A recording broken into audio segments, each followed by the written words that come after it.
detail wrong. Wouldn't be surprised, concerned. Nope. Because I feel like our dedicated listeners would be like, they kind of goofed that up. We don't get a whole lot of dear ass faces. Well, listeners, throw in more dear ass face letters. No. We've had a lovely, I got a lovely Facebook message, or we did Facebook message today of the Canyonero making new friends.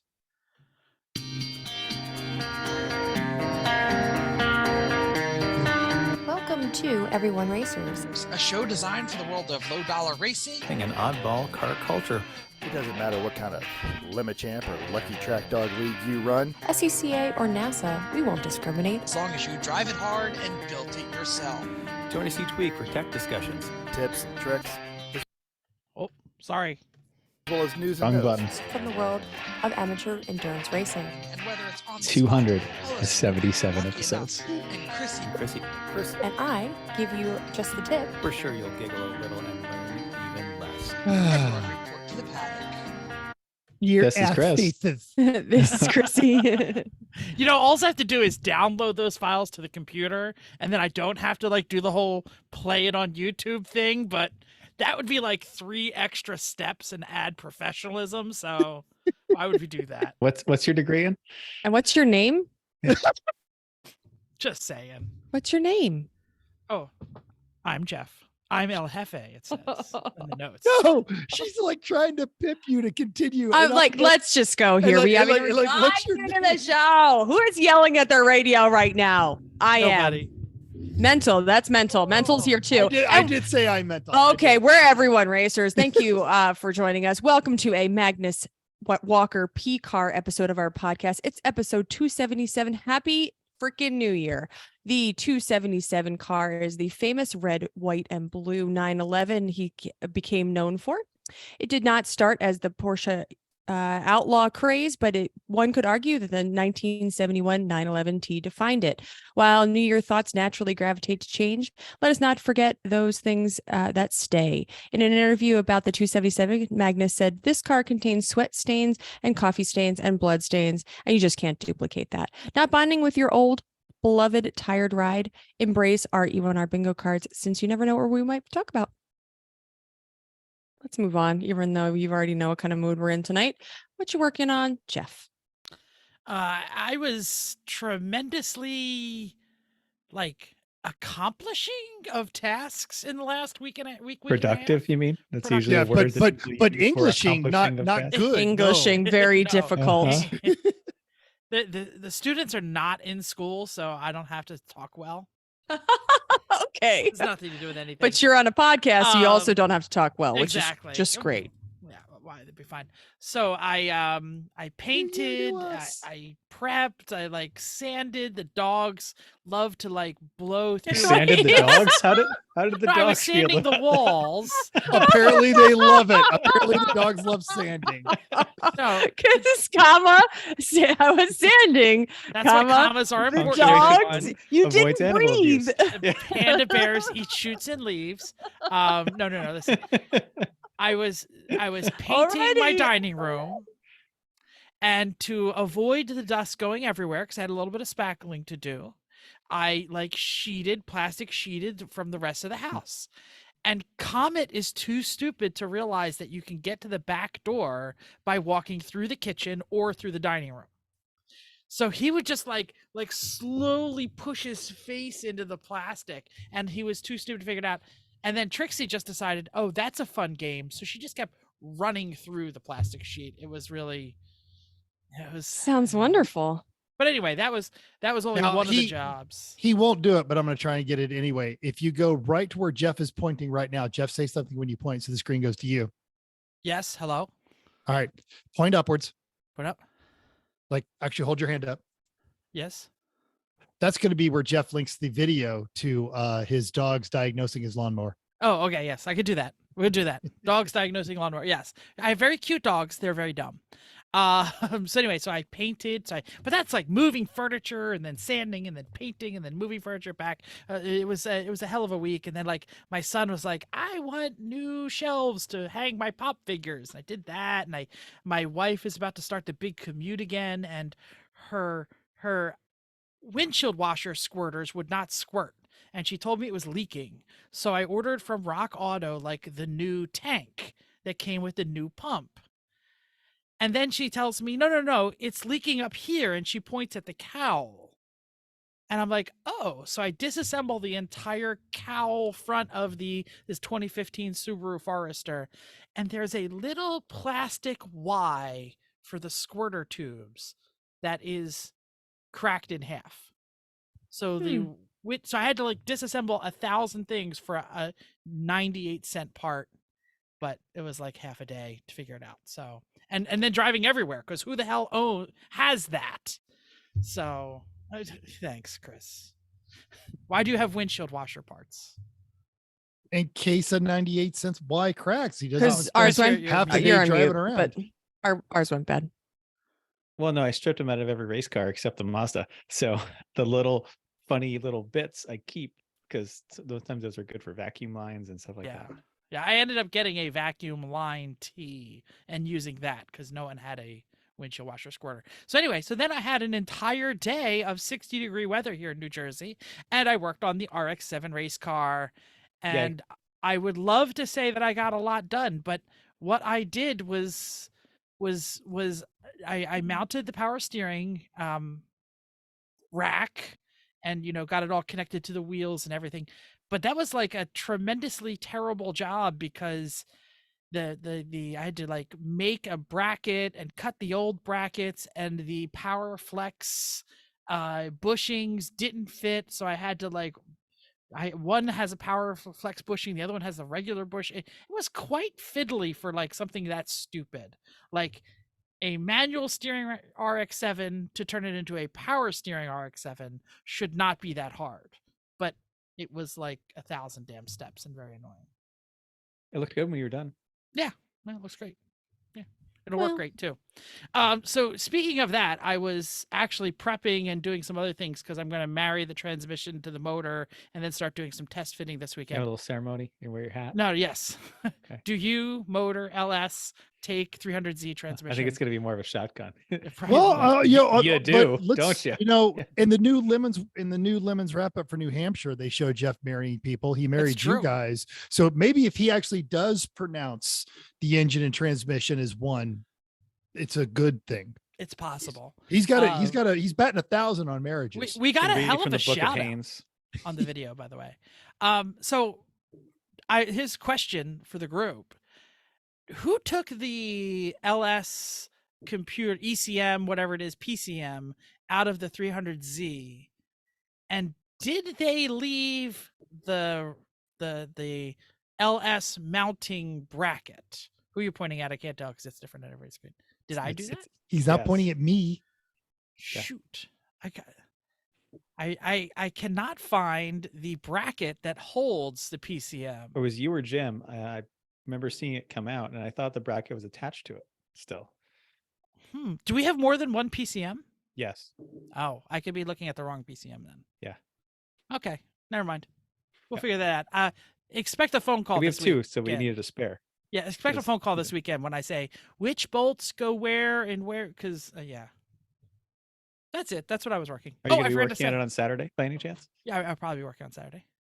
I have to go to Fazio's on Saturday, so I could probably Oh. stop by and say that bolt goes here, that bolt goes here, that bolt goes here. That could work well. I should also say, and this is a bit of shop safety. So it started raining, so I moved to the inside of the garage to do a bunch of work in there, and I immediately like zapped my my giant steel workbench, like sparks, ozone, burnt smell, all the power went out, the lights went out. I had nicked somehow the wire from my grinder. Somehow. Who knows how Jeff Exactly. did that? But it was like 1.5 feet away from the grinder. So it Just didn't... about the right spot for it to loop around and hit the wheel. No. I mean like the bench grinder, the one that's bolted to the Oh. bench. Oh, I thought you meant an angle grinder. No, so it like grounded on the bench and like nearly like set the place on fire. It was pretty fun. Shop That's safety, hilarious. everybody. Check your wires. Different definition of fun than most people. Why didn't you save that for just the tip of, hey, everybody, once in a while, look at the wires that you have We on don't your have electrical one, tools. so you just got just the tip right now. There's your just the tip. you Everybody. just got it right now. Look at the wires on your electrical tools to see if they may have frayed over time. Just take a quick look. There you Yeah. go. Ta-da! Just the tip. Early. It's disappointing people even more when it's just a tip too soon. Damn it. And it's a short just the tip, and you don't get to like have it. Never mind. Mental, save us from this by telling us what you were working on. Not nearly as interesting as you guys, but I did. We'll talk about it here in a bit. I posted this up. I am trying to make good on our New Year's goals. I am down another car. Oh, Yeah, the Which one? local, the T5 wagon is no Okay. more. They came and picked it up on New Year's Day, actually. New owner or junkyard or what? Junkyard. So I went to the Okay. pull apart site, but they said, "Oh, you're outside of our zone. We're going to connect you to a website," which then came and picked it up and took it to the exact same people that I tried to sell it to. But so we got a little drinking money out of that one.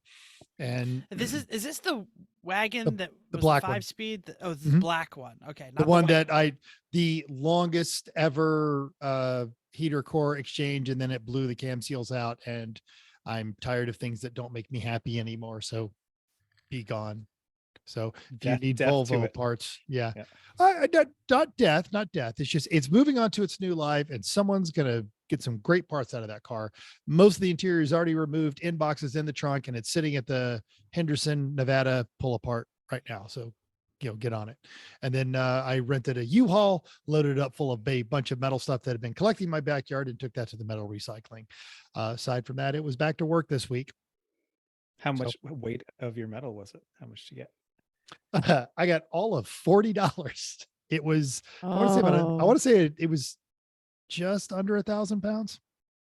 Still, it's great to get rid of it. Nice recycle. It is. It is. Someone Yep. paid you and for something that you were going to throw away. So paid for your. did you U-Haul, play the kind game of guess how much you think we were going to get before you went there? I did not, and I should have. We always do. But mental's new to that. Price So, is you know, Right you one. guys have like oh, he doesn't get rid of things. you go to the That's same right. place That's all the true. time. That's You can true. estimate. Yeah, we make a pile. Yep, we hoard things until we go. Yes, but But good, it was- good it job. Your was- congratulations. Yeah.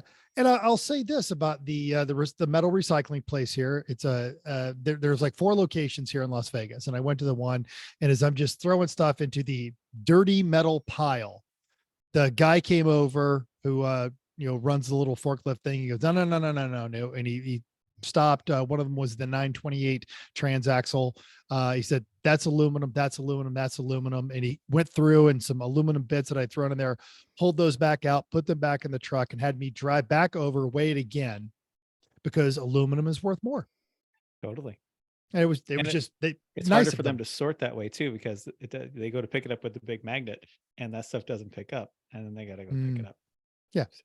But yeah, he could have just told me to drive over there and screwed me out of like $7 or $8. Yeah, But mixed It was nice, metal. yeah. Put it all in mixed metal.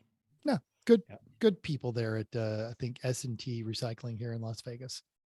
Wonderful. That's Um, great. So it looking through this, it looks like we were all leaning into the New Year's by trying to simplify our existence. So Chris, what were you working on? Cleaned my mom's garage. Well, I cleaned 25% of my mom's garage. Yep. Now, started- wait a second. Is your mother's garage worse or better than my garage? Better in that she could Better. easily fit actually 2 cars plus a Oh. bunch of things in it.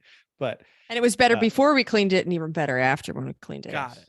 Got But it. you It can is walk around it. substantially Yes. larger than yours to start with. But a concept that she and you both struggle with is that the floor is not a shelf. And Then gravity should not exist. How about a car is also not a shelf? yeah, it's not anymore, fortunately, which is It good. was a shelf. Yep. But I went through a lot of stuff with her and said, are you going to use this? Do you need 3 of these? What is your plan for using this rough hewn 1x6 lumber? Like, Do you need 3 ladders and 3 rakes? And I have 3 ladders. well, these are all the same and 2 of them are broken. So Oh, well, yeah. Broken ladder is useless. Yeah. And So dangerous. anyway, we Just- cleaned a substantial portion of the garage, which is nice. And I gave her some instructions about what to do with some other things for the next time that she has someone over there to help her with it, which she will at some point. So that's good. And I've been prepping for cart builds because I've been talking about part of the TIG welding process. I'm going to make a fuel cart and a beach cart, and trying to decide on designs for these is a pain, but even worse is trying to design on, because the beach cart is going to be electrically powered, and it has been a challenge to figure out the exact right size of motor, RPM of motor, what kind of how many sprockets should it be on the front, on the back, what kind of chain should it be, how many amp hours do I need, all this crap. Yeah, so working on that. But I really need tomorrow night, need to get my order together for Fazios to put that in so I can pick it up on Saturday. When? Yep. Because I'm tired of having no actual projects to work on really until I can do that. Okay. Cool. Done. Chrissy? Before we left to go to Chris's mom's house in Boston, I finished the last of the wood stacking. So our wood stacking is about 95% done. I have to move the rest of some of the what do you call it? There's a couple of wood parts needs to be raked, that kind of thing, like cleaned up, over to the other pile. So it's almost done. Yes, that's great. No more dumpster diving. No more. The last one that we need pallet needed to get, I asked for it, so I didn't have to dumpster dive, which was very nice. Yeah, we partied in Boston, came back home, back to real life. So For New Year's Eve, you guys went down to B Town for the celebration. But yes. Oh no, we didn't go into town. No. Okay. We sat in was our pajamas in the Pouring living rain room. that night. Yeah. Yeah. pouring No, rain. we just No had good. champagne and watched the TV on mute and then turned it off shortly after the ball dropped. So yeah, it was fine. A lovely night. Played some backgammon, family fun. All's well. I lit the Pennsylvania legal fireworks that I bought near your house like 2 years ago, and Sparklers? Pennsylvania like basically is, if you don't have a Pennsylvania driver's license, you can buy anything you want because you're taking it out of state. Mhm. So I lit one of them up, and A problem going away is not a problem. exactly, and it went into the air and exploded, and it was like one of those things where, like, you light one fuse and 10 goes off, and Jen came out and said, "We won't be doing another one of those, will we?" So you did one and I then did you have to one. say, No, and then I went to the New Jersey stuff that's like snakes just and sparklers. So. boring stuff. Okay. Now it's time. 14 years ago, we came to know his name as he slid his Subaru WRX around the abandoned Marine Corps station at El Toro. And this was his rally car because he was known as professional rally driver at that point. Like or hate him, his impact on the motorsport and social media landscape is undeniable. If you're listening, then you already know that number 43 Ken Block died in an unfortunate snowmobile accident on Monday. He leaves behind a wife and 3 children. Your feed, like ours, probably reflects an outpouring of stories and examples of his quiet demeanor and passion for life. Linked in our notes is a promotional video he made for DC Shoes, the company he helped found, and he sold, which is how he bought his first race cars and got into professional racing. So yeah, the company which he helped found before turning to motorsports. If you're a fan, it's worth a watch, and it does reflect a life well lived. In his own words, quote, in his words, I don't like the term innovator, but I like the idea that we try to do things differently. As a brand, as a company, and me as a person, try not just to do the same things, the same status quo that everybody else does. He added, I try to inspire people to be creative and live a fun life, and concluded with, don't be an asshole, which was That's his awesome. tagline. Godspeed, Ken. Shout out to all those videos. Don't forget, he was a professional racing driver for a very long time, very successful rally driver. So even if you didn't like the showman stuff, he was fairly accomplished. You couldn't miss that one on the internet. No. Well, maybe it's just because of the people we hang out with, but I'm pretty sure. If you push the videos of cars on the internet, you're probably going to get delivered Ken Block videos. Probably. Okay, we were sad to see Seb Vettel leave F1, but we may not have been so sad for so long. Jerry Perez at The Drive tells us that he is in talks with Red Bull F1 for a top management role. Red Bull's advisor Helmut Marko said during a recent interview that it's not impossible that he will come back for a top management position. The four-time world champion retired after Abu Dhabi in November to focus on time with his family, as well as his efforts on sustainability, climate protection, and human rights activism. But he could bring 15 years experience to the double reigning championship team. And he said before his final race, I can't ignore the fact that I have a lot of heart and soul for motorsport and very close to the sport. As Perez tells us, we have already seen a lot of management changes in F1, and this might actually prove to be a positive step, or at least interesting. They were talking about bringing, I'm sorry, the world was rumoring, not that F1 or anybody was talking about it, that he really should be going to Ferrari because their management is just terrible right now. And obviously, But he's not in talks with Ferrari. I know, He's that's what in I'm saying. talks- So That's not news. I'm surprised to hear that he's going to Red Bull because although he obviously drove for Red Bull, they got their ship together pretty good, you know? It's going to be a while. I think he Yeah. needs some time to go plant He's going to some trees. take Yes, off, right? and Do pick some up some trash Yeah. and hang out with his He's not coming family. back. He will eventually, but Mm-mm. not anytime soon. Mm-mm. This is just, oh, it's the middle of winter and the F1 writers have nothing to write about. So we're I going to make up all this completely stuff. agree. Yeah, I'm down with you on that one too. Oh, did you see what Karun Shandok thought the other day? That's the best article they got lately, right? Everything in my podcast feed except the show. So Yeah. Yes. They have nothing to talk about. Nope. Right now. Yep. Cool. Hey, do you remember 1998? I do. I As a matter of fact, do. I graduated kinda grad do, school too. in '98. Yeah, I had a 98 Integra that I bought new. That was fun. Anyway, another thing that people still did in 1998 is they wrote checks.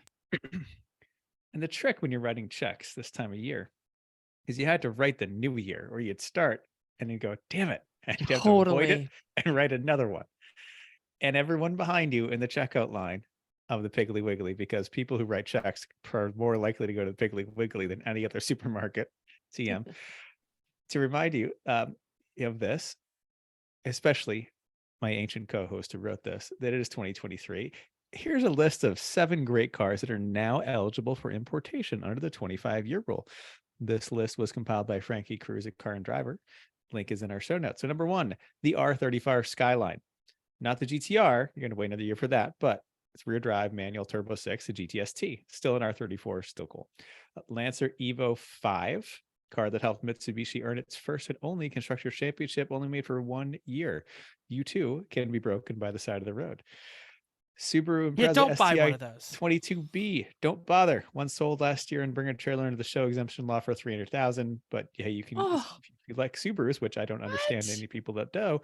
No. You can get a Legacy GTB wagon, which is number 4 on the list. So sequential turbos, manual, all-wheel drive wagon. All right, still it's gonna That break. could be cool. It's gonna break and be terrible, but anyway. Honda Accord SIRT CERT. It's a 200 horsepower manual turbo Accord. Excellent. A Proton. I was gonna say your Honda fanboy is showing because I guess that's all right, but I mean, I thought the Nissan was fine. I just don't like Subarus. I'm okay. The Proton Satria GTI. What? I don't. Yeah, exactly. Proton was the majority owner of Lotus from 96 to 2017, and they had a rally homologation hatch with the same motor from the Lancer GSR. So it's probably interesting. You know, you're certainly going to be the only one with it at Cars and Coffee. 7 and 8, the Porsche and Nissan GT1 cars, but Porsche only made the road legal version, only 25, and it's $11 million. But hey, you know, if you have the means, I highly recommend picking one up. If you have $11 million and you're going to spend it on a car, do you care that you can get plates for it? Depends on Yes. what you're gonna- How are depends you what kind of gonna person How are you are. gonna make the proles feel bad if you can't drive it? If you have Because that rent much the money, test track for the day yourself, Yeah. and then take pictures there while you sit and eat lunch, and no one uses the track while someone works on your car. I think people with that Wow. many means get tags for their cars, whether they're legal or not. That's a dealer tag. Come on. Yeah. Someone gets they make up a dealer, they get a dealer tag, they drive whatever they want with the dealer tag. All right, I'm gonna give you that one. All right. Okay. But if you don't have $11 million and you're looking to kind of expand that racer aperture and get a few skills under your belt, how about karting? Now, roll down to that local pole position K1 or the Andretti indoor facility, whatever's near you, or all of them. A lot of them actually have leagues, and some of them are fairly competitive. But if you've outgrown that, or that's just not enough for you, the crew over at Racing Junk have another idea. They have currently 26 listing for karts. They even have a pair of those old, if you remember the Malibu Grand Prix speed zone places that used to be set up, there's an old Chips Yeah. episode with that. They got one of those or actually they got a pair of those for sale.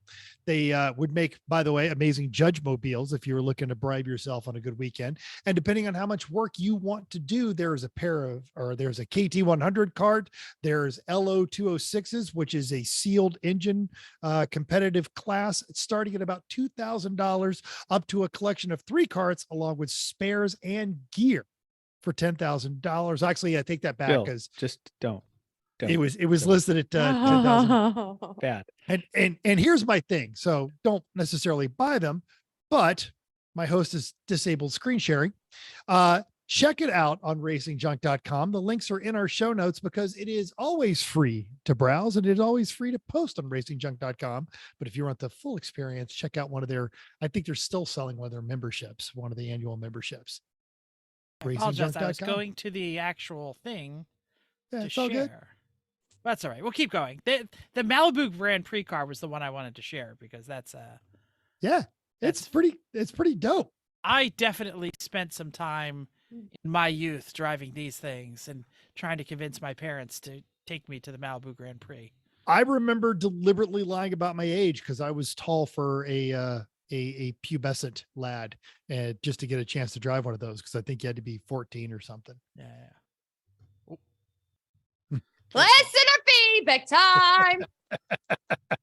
Now, in our last show about gifts and goals, our buddy Matt F, for his goal, quote, trying to up our shenanigans game. So far, it has not improved, but hey, we've got 362 more days. So he even started last year giving up. That was impressive. Good job, Matt. Jeff. Oh, sorry, I'm fixing the screen share. Okay. Sorry about that. Great. Greg O'Brien says, for Christmas, my wife and sons got me a sweet FIA racing suit from Race Image. I actually saw that. It was pretty good. Yeah, it on was It the- is pretty pretty nice. legit. Yeah.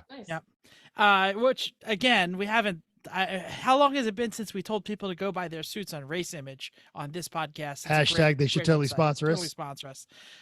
Going into the seventh season of racing, she is still supportive enough to encourage racing with gifts. The significance of it is twofold. Sorry, that was number one. Number two, I was more than willing to settle for the discounted green and gold Fuzzy's vodka suits that they'd had all year, but she spent significantly more to get the nicer Scuderia Corsa Ed Carpenter racing suit made by Sparco because, in her words, quote, it will look nicer on you and it's the same colors as your old suit, so we can pick you out on the track and in the pictures and in the videos, which was great. The old budget 5-layer quilt that I've been running around will still come in handy for March and November. Ladies and fueling. gentlemen, You'd be surprised. You Nope. still get hot. It's even in the great. other one. yeah. But I say if fueling, it's great for fueling, That's not when true. you're in the car.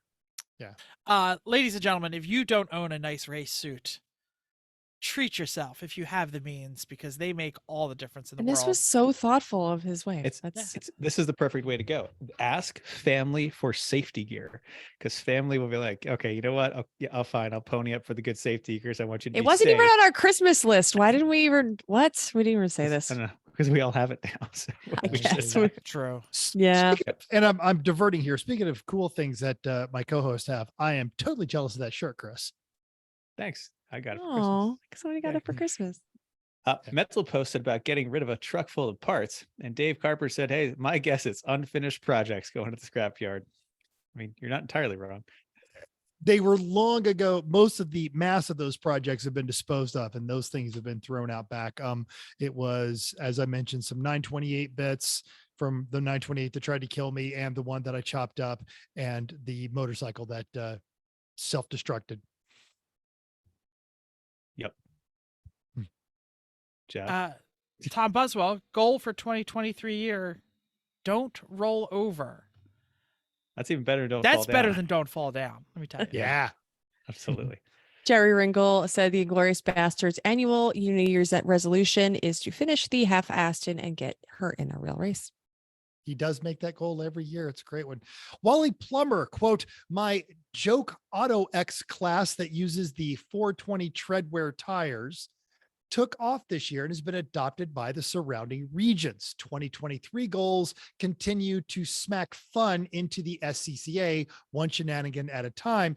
And we're going to put a link to the Cones and At YouTube channel, because it's worth it. If you're going to kill brain cells watching TV, at least do it with someone you like. Wally, Randy, whatever your name is out Right. there, keep doing God's work. Yeah. Keep And changing that's- your Facebook name every 10 minutes so nobody knows who you are. Congratulations on the wedding, and I'll still fight you on the pizza comment. So Oh, that wasn't even in here. No, the 420 treadwear tire thing is actually a great way to learn car control on an autocross track. Like, that's actually really phenomenal to learn how to control the car at the limit, go over the limit, pull it back. That's wonderful. Yeah. Learn how tires will overheat and how they lose traction while they're doing it. Yeah, it's a great idea. It's a wonderful learning tool. For all the people that put Hoosiers on an HPD 1, you need to be doing this instead. Yeah. Anyway, Bill Fisher asked if the parts were incoming or outgoing. They are on their way out. Gone. on the YouTube, Tyler S said, quote, Dad got me a keychain of miniature Mazda B6 head gasket. How did he ever find that? That's amazing. Etsy. Etsy's got everything. Yes, I got true. myself a laptop so I can iRace in my free time while at Army Advanced Individual Training. AAIT. Ooh. If the internet at Fort Eustis is good enough. Merry Christmas and Happy New Year. I look forward to catching up on all the episodes I missed during basic once I get my phone back. As for goals, I have to get paid to fly an airplane and race my own car. I'm really hoping I can do the latter at Road America Lemons in October. Right. He texted me this morning, all the weather in the Midwest. He earned one more night of reprieve from basic training thanks to Delta. So he Hey, if he'd have flown by the Southwest, time he could have had a this couple weeks off. by the time this he is in the Midwest. By the time this gets there, it'll all be he'll be back getting yelled at. Tim B rewrote our recap. Mental reinvents himself. Chrissy loves overdrive. Jeff goes for a super license F1 2024, and Chris does more exterior work and covers his Hulk. Tim can start writing those end of the Right? end of the We show. just And our buddy AJ, I am geeked that you this is his words, Nice. are coming to the Pittsburgh Grand Prix this summer. I go every year. I'll be sure to bring you a beer. We'll be waiting. Warning, it is always on the hottest, humid, grossest weekend of the summer, so plan accordingly. Again, those were his words. I had a conversation with one of the main organizers. He told me the same thing. we're there that weekend, just on the other side of we're the, just the city. So exactly. Yes. I feel like Pittsburgh might be a little more humid, with the rivers all right there, but I what do I know? All right. Also, if you check the Enormous Car Show, and there are a ton of them, it takes over this entire 18-hole golf course. You'll get to see my first gen RX-7 leaking oil and fuel all over the fancy golf course where they hold the event. If it didn't leak fuel and oil, it's not really in first Wouldn't be gen an RX-7. That's right. Yeah, exactly. Michael K said, may I suggest Road America for the new track? Sorry, Michael, it's not new to me. It is a great track. It would be new to me. Going there, but it's not I'm new the to only me. one who's never been to RA, right? correct. Oh, No, yeah. never. Oh, Had every intention of that was going to be one of my new tracks, but it didn't work out. But if we were talking about things to do as a team, if there's a team local that could rent us we don't need to be competitive, just car. Class C would probably be the Preferably best. reliable. That's really Preferably the reliable. Reliable. Yeah, no need too reliable. fast. Yep. No, Yeah, yes. yeah. We'd prefer reliable. It will C return. doesn't mean bad. Yeah. Safe is also something I'm interested in at Road America, just because. Sure. Not a Sure, lot of absolutely. no. There's not a lot of runoff in some places. Anyway, Yeah. I'm not sure who said this. So somebody wrote on our Facebook when we were I'm talking terribly about sorry. That was my okay. bad. It was I typed that in up at the last minute. Go ahead and read it, and I'll have the quote. Thank you. Shifting our fitness goals on Facebook. Somebody says I can't do push-ups hardly, so I modify them by putting my hands on the edge of the countertop in the kitchen. This put my body about 45-degree angle. I built up about 80 reps for a few weeks with no joint pain. Your knees slightly bent, your feet will be, and make sure your feet are secure. We started doing push-ups today. We did benching yesterday. Okay, yeah, you were gonna post the thing in our Slack channel because I'm actually looking to. Sorry. I did. So we only came up with the rules tonight. So okay, excellent. All right, so I apologize. That was my bad, but it was a lovely supporter who listens to our show. I'm totally jeffing this up. I know. Let it go. It's fine. Thank you. Thank you, person. And we appreciate it. Thank you. And that's just good for anybody. If you're like, you can't do push-ups, that's why I included it. Because Thank you. Chrissy could do like the crazy ones where you're against the wall, like doing handstand push-ups or I something. cannot do that, but that's okay. You can make me sound good. All right, everybody brace yourself. It's very exciting. We have received another iTunes review. Yay. It is number 60. Do we win anything, Apple, for getting 60 iTunes review? I Or would like does to this point out that person? we are averaging 5 stars. That's our average. We have not gotten anything. This is Lots the of point people where I are totally listening to that part butcher. at the end of the show. This is the point where I totally butcher whoever's name this is. Randy Scalaaba 13. Sure. How'd I do, right? Sounds good.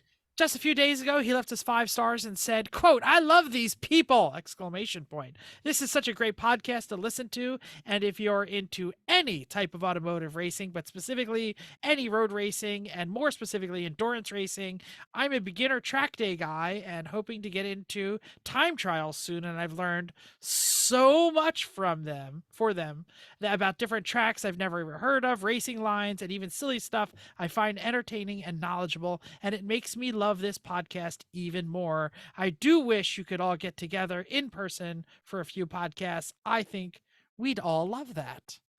I don't know. Go back to listen to some of ours and tell us how you think. I don't think The ones so. that- It's a great idea right up until about my 3rd tequila. So yeah, Um, Randy, there are live episodes out there. We usually do live episodes when we get together for things. Don't if you listen look- to me read copy at I was the going end to of say, the if show. you look for PRI, Don't or do we did, that. we did SEMA. one at the Mentals at SEMA. We did a Christmas episode here because I'm pretty sure I made you all read copy at the end of the show.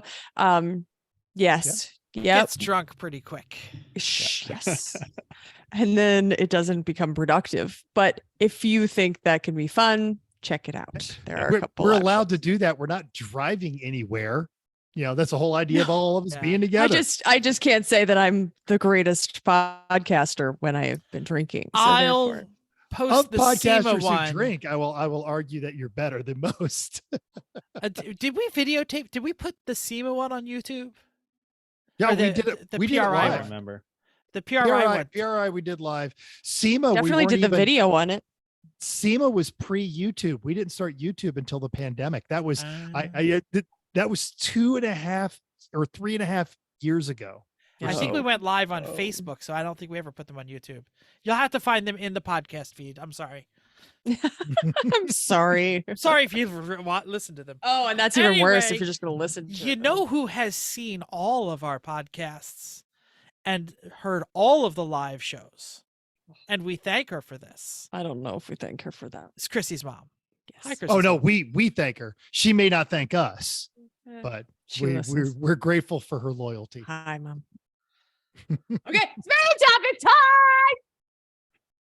This was a wonderful idea from our safety-minded co-host, Wherever you and are. it is based on an article that JG Pasterjack, who has been on this show, and actually we were on his show as well, wrote, and you can find it. We'll have it linked in our show notes. And it is 6 driving fundamentals I wish I could teach my younger self. This is a great And article. Yeah, I thought so too. is. And if you're not reading JG, you really should, because he has lived a life of a gearhead. And So- his writing, I think, in my opinion, is actually the best on GRM. He's their art director. He wasn't originally the writing guy, but his prose is excellent.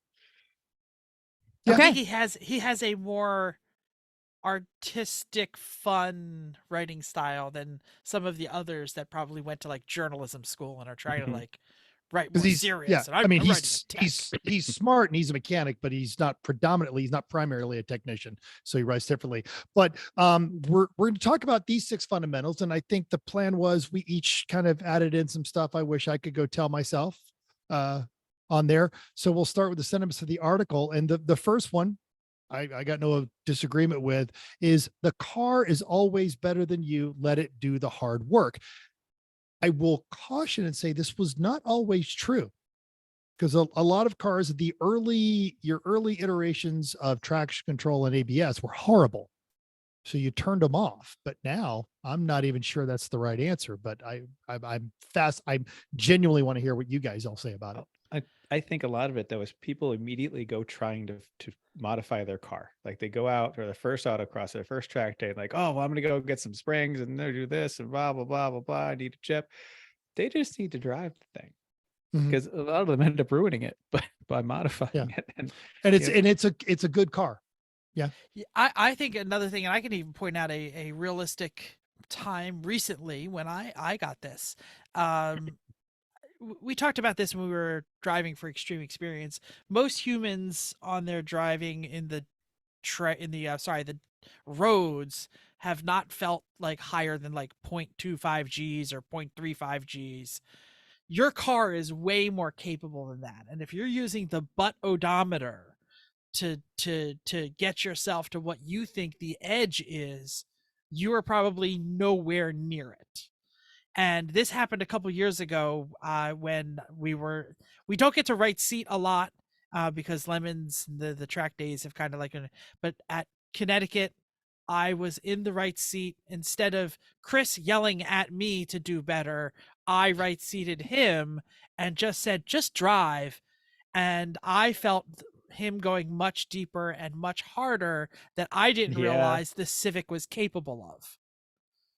Not in the sexual way, in the car and in the turns. But really, I had to reset my brain on how capable that Civic was and how it was built and how much it could abuse, because I was trying so hard to be smooth that I don't think I was approaching the upper limits. So that's when JG said the car is better than you. The car can do way more than you think it can, if you do it correctly. Totally agree. Cool. Next one's you, Jeff. Next one's me. Don't work so hard.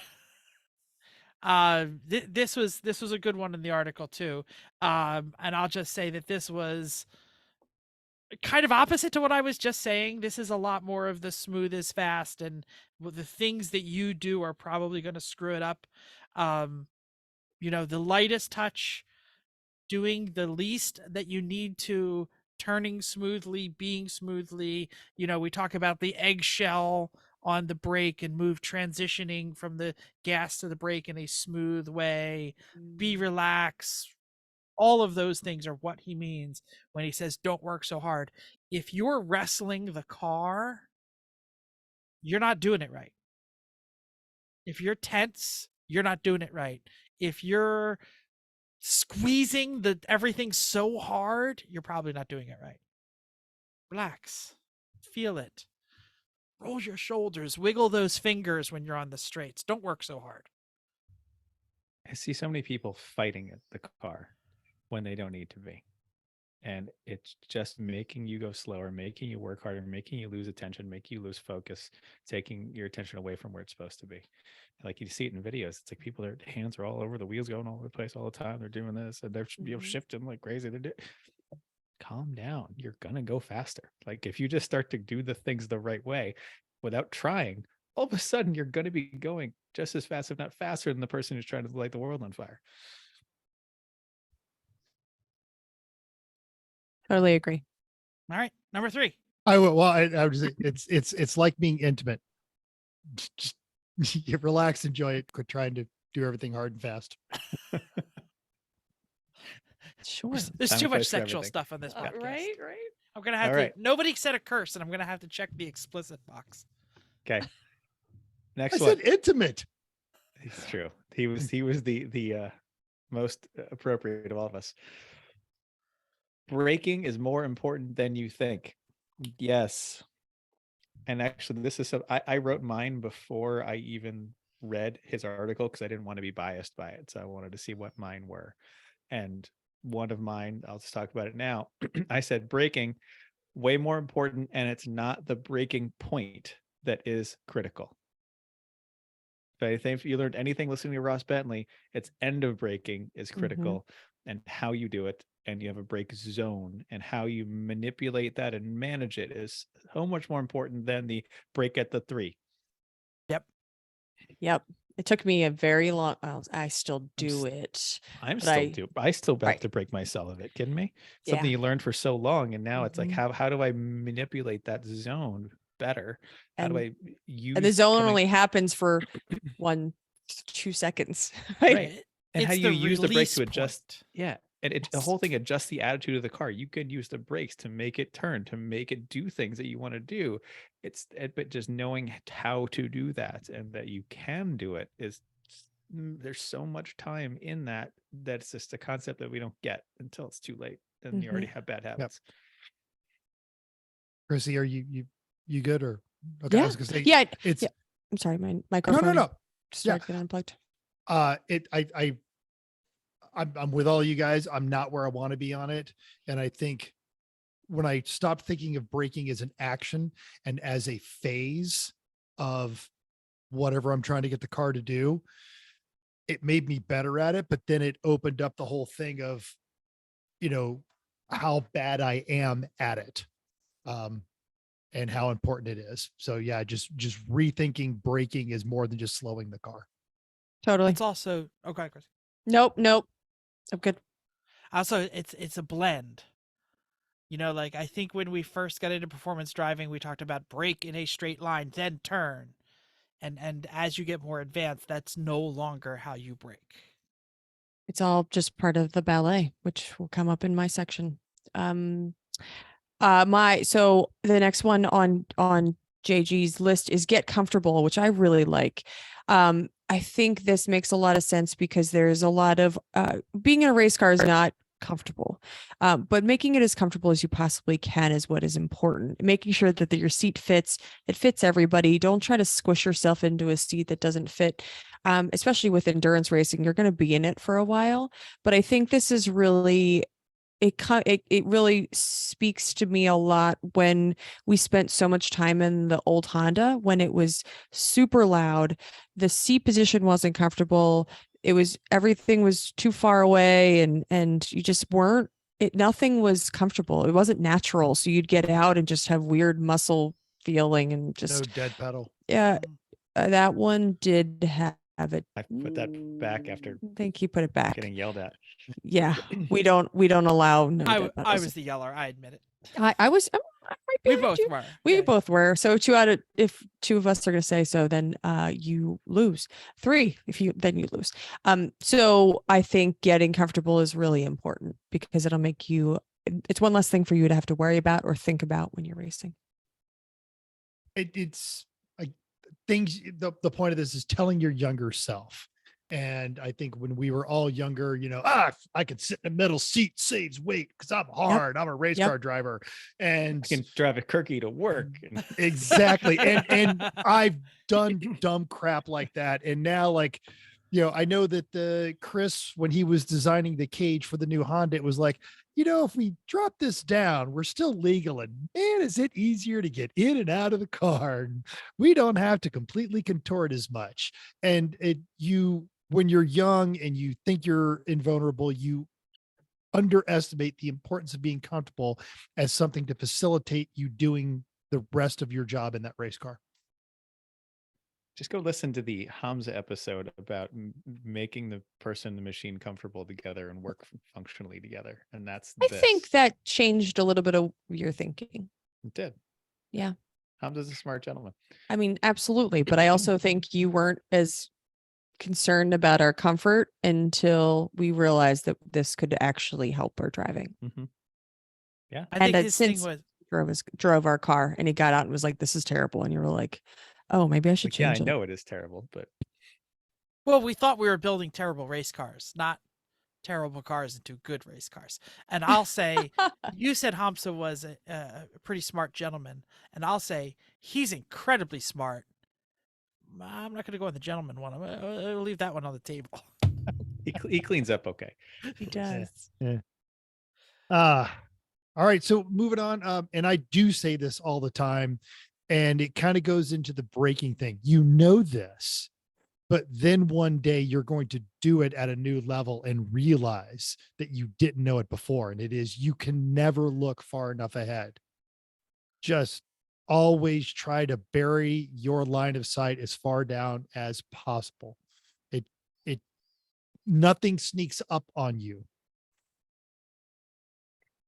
I would Yeah. like to add that I think this is it only in the last year or two or so I've realized, and this is kind of going into, I added this actually because I think it's so invaluable, because some of the problems, some of the corners that you say, I found if I'm going slow in a corner, chances are I'm looking down at the apex and not up the hill.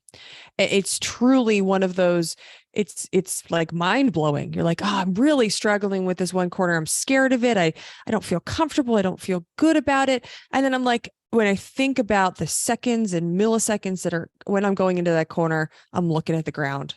And I'm not looking up, and I'm not looking at the next corner or the next two corners or the next three corners, depending on where I am on the track. So I completely agree with this one.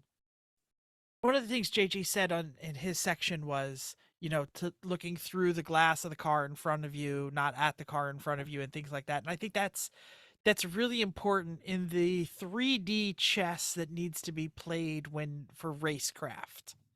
When especially in a lemons or an endurance where the car count is really high and there's a lot of traffic. If you're having trouble passing someone, it's probably because you're looking at them instead of looking at what they're looking at. Because the racecraft is discovering what he or they are going to run into. What are they going to get to when they get to that corner? I think this is just as invaluable on the road. Absolutely. Just driving all the time. You can see when somebody doesn't see that somebody else is braking in front of them because you saw two cars in front of them that somebody was braking. I think this is just driving in general, but I didn't mean to cut you off. I was just feeling like it's not even just race cars. It is everybody. Yeah, go ahead, Chris. This is one of my favorite things to do with HPDE students is I just sit there at when we get to the third or fourth session, I'll just sit over here and stare at them and look where they're looking. And just, it's amazing to see how they're just looking not at the right things.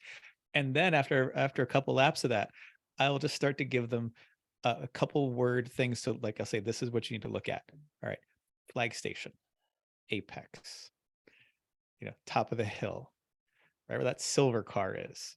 Things like that, just simple little things that can catch their eye.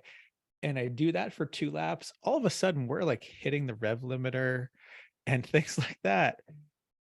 All I've done is tell them where to look. It's amazing. That's actually how I used to instruct with the extreme experience. Is I would tell them to have the hungry eyes and to always be searching for the next apex or turn or through the turn. And I think that was a lot of value in that, in telling people where to put their eyes when you're teaching someone. So yeah, there it is. And it helps so many with other things. People say, I just can't get through this corner. I just can't do this. I just can't do that. Yes. And I've said, well, it's because you're staring at like Chrissy said, you're staring at the apex. Yes.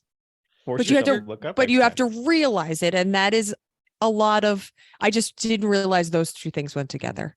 I just didn't. I thought it was me and I was stuck and I was braking too much and I'm in my head and all of the excuses. And then I realized that a lot of it is really just where my eyes were.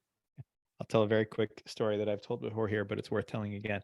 I was at an Evo autocross school in my E36 M3, and it's like end of day one.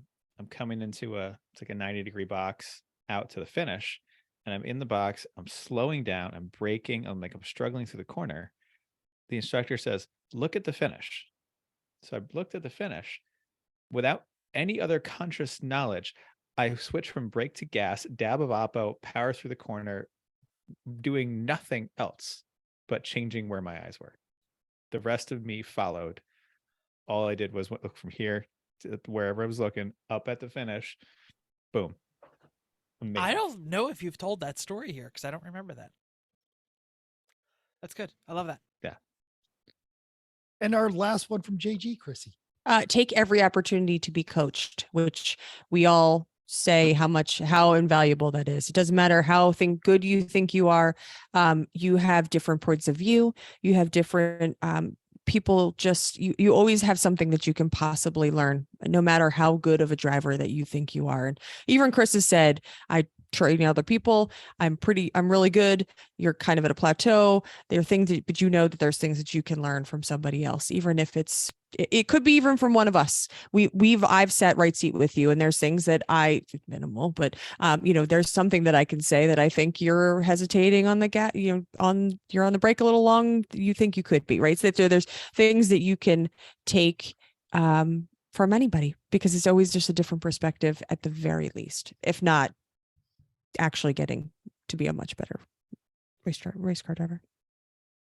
I would say that we tend to get, there's a point when you find yourself getting faster, especially if you start moving towards the pointy end of the field, and you get a little arrogant about, well, why would I let this person coach me? I'm faster than they are. And Chrissy's whole point about, I've been at HPDE weekends and had students that are just riding with me because they're trying to get better, and they'll be like, oh yeah, well, right here, and here, do this. And it's just one of those crap, they caught the thing that I missed and it made me faster. Yeah. Sometimes you miss little things that way. Like at one point at Grid Life, I had 2 laps with Bill before the motor blew up. No, before not the motor, oil line blew up. And I've done how many laps around New Jersey? Tons. Mm-hmm. And Bill's like, if you go a little tighter after this, it's after turn 4, before the left-hander at 5, I was kind of tracking all the way out at 4 and not getting back to the right. And it was forcing my turn into 5 to be a little rushed. It's like, just come back a little earlier. I'm like, that's a good point, Bill. Little things sometimes. There you go. Yep. Right. It's I a have good one. stuff on this in my section, so I'm going to hold my Okay. tongue and Okay. suggest that we Hold move on Hold your tongue. to our tips. Should we each do like one tip, or should we do everybody? I like the sections. I think this Okay. it flows very well. Okay, so Okay. we'll all do our part, and then we'll move on to the next part. So give a moment for each of us to comment after. Go ahead. Who's first, Chris? I definitely needed to understand when I was younger that once in a while, even when well, first off, in life, you always play the game, do I have more time or money? And when you're younger, usually it's time. When you're older, usually it's money. But my younger self needed to understand that sometimes the checkbook is the best tool.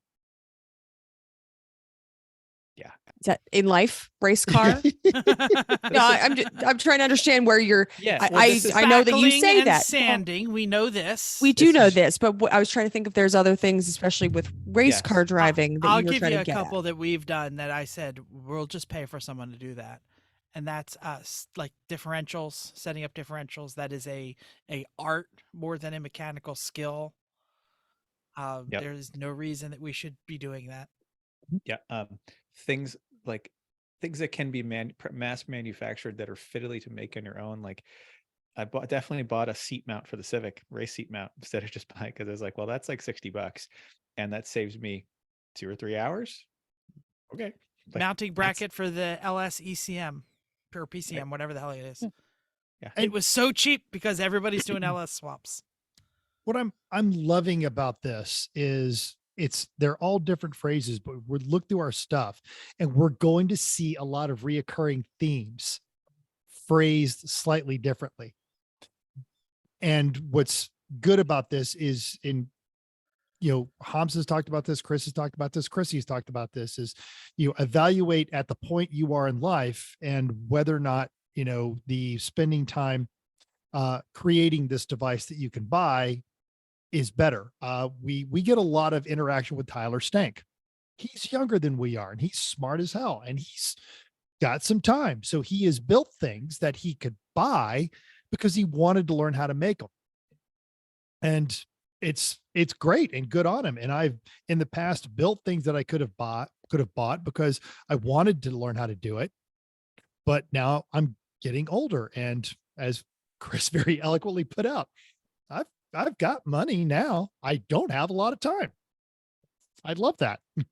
And even younger me needed to once in a while, not just force my way through it and spend a few dollars and get the easy button.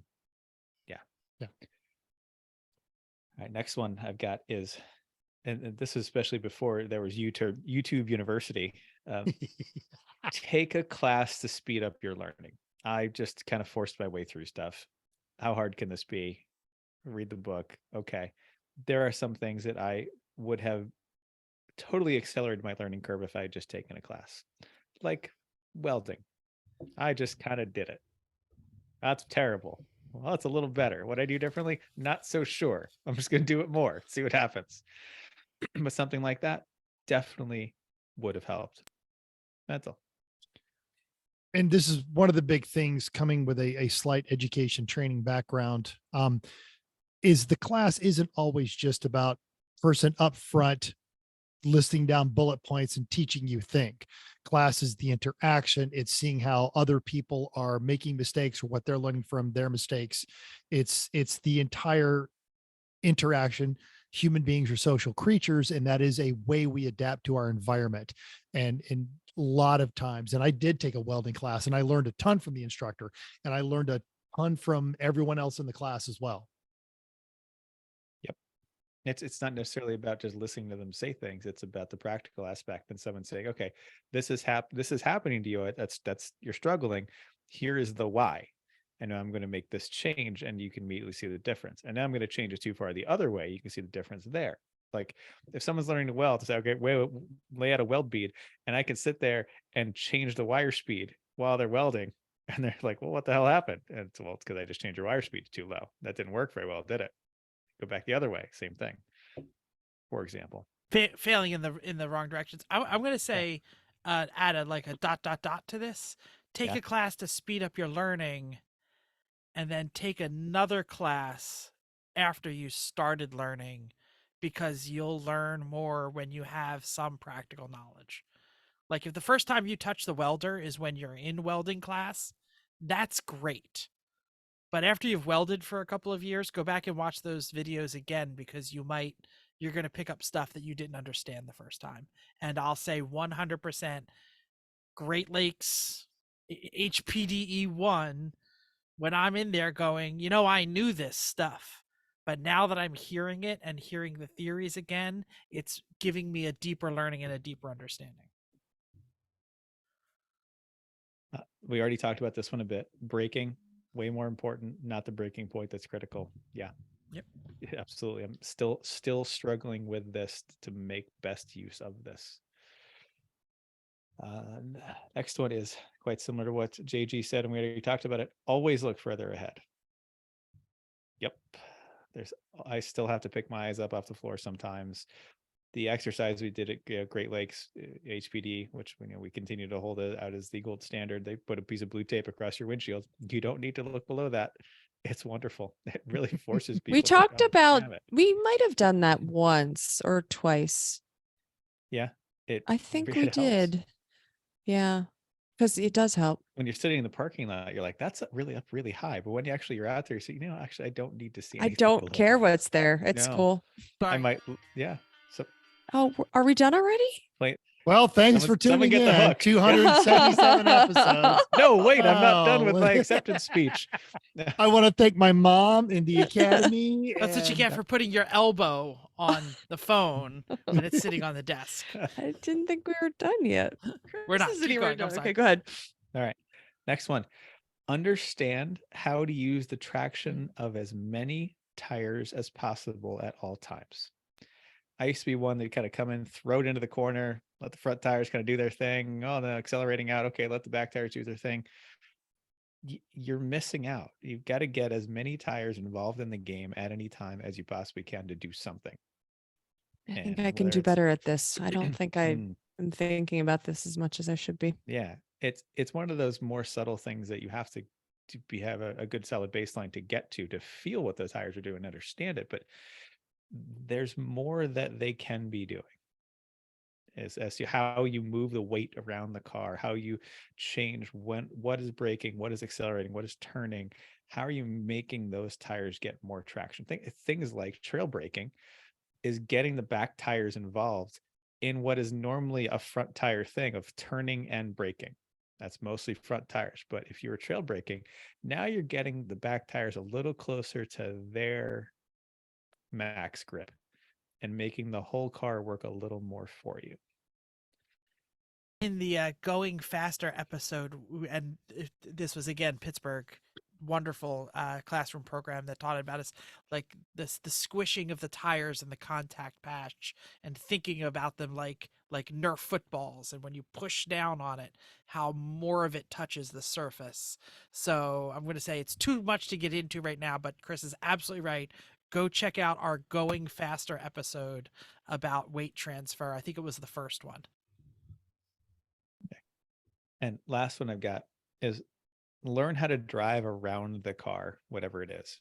Because, and this is, we touched on this a little before, the car is better than you. You can drive around pretty much anything. And don't just jump to, well, I have to fix this thing on the car. Unless it's really broken. Like if it's actually broken, fine. But if it's just the car isn't very good at this thing. All right, well then how do you work around that?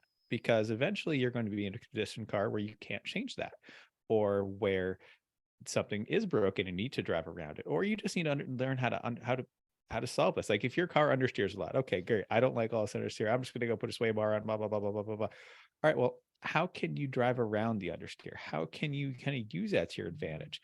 How do you say, okay, I've got the plows in the front. Can I use my brakes to do something like trail braking to put more weight on the front to get the front to bite and the back to move a little bit? Find solutions to your problems that do not necessarily involve fixing the car, but involve fixing you, because then you'll be better able to do it even when the car is right. I was wondering what you were going to mean by that, because Yeah, I didn't like get it. this. Okay. Anything else? That's it for me. No, I came up with 6 before I read the article. Oh, That's what I had. I didn't Those know are I my was supposed to 6. have 6. Oh, I have Oh, 6, but I only okay. did 4. Oh, It's fine. Just go. Why okay. does Jeff's 4 take up so much more space than all of our 6? Because he Because writes Talk a lot. lots. He wrote Where I stuff. wrote like a couple words. Right. Okay. So a lot of these are coming from my years of trying to be a better race car driver by force, by I'm going to say it, shaming myself. And I'm serious. I would stay and say, why aren't I better? I need to be better. Chris would say your lap times are slow, and I would say I'm the worst. You're terrible. Be a better race car driver. This is all just right out there truth. So one of the things that I learned at one lap, true one lap, the light bulb went on. Chris was very happy for me. I found that I was just coasting. I would just kind of let off. I would not accelerate fully. It wasn't full on gas, would go all the way down the street. You're on the gas till the stop, then you stop. I would kind of lift off and just like, I just wasn't accelerating as much as I should. And so I think I believe there is a time for coasting to there is a pause. There can be a pause. It doesn't always have to be accelerate directly to brake. There might be a breath, there might be a little bit, but coasting in general is not a great technique for race car driving. And that might be a dumb thing for most of you to think, but that's what I learned. And so I think it's a valuable lesson, at least for my beginner self. Guilty as that's- charged. I yeah. fight this one too. I do it. I've seen students do it. You know, it's just, it's the, especially if their vision starts to get in too close, your foot just starts coming off the gas. And I like that you delineated, the difference between when you're not giving the car input because you're letting the last input you gave the car take effect, letting the car take a set, as Chris loves to say, and he's right when he says it, or you're letting some balance come back onto the rear tires before you're jumping on the gas. And I would argue, I know I did it when I was younger. Some of your most vehement people that say, I don't coast, you're either accelerating or stopping, are probably some of the biggest committed to this. They don't even realize they're doing it. I think it was I feel like this is a Ross Bentley thing, which is where I'm going next. I feel like he said something like that. So that's why I feel like there is a school of thought that you should be doing one of those things and accelerating. If you're not accelerating, you're braking. And I think that's a good rule of thumb, or at least in theory, except for, the times that what, Chris? You could talk, but you're on mute again, so you can't really do that. Fine. When you're running out of gas in endurance racing, you're definitely going to find the time. Okay, We've fine. talked about that, yeah. Fine. But you're acknowledging that this is the right time to do it, and that's a fine time to do it. But I think in general racing, when you're trying to win, you're trying to go faster, you're trying to get the best lap time. That's what happened in one lap. I realized I just wasn't driving very well. So.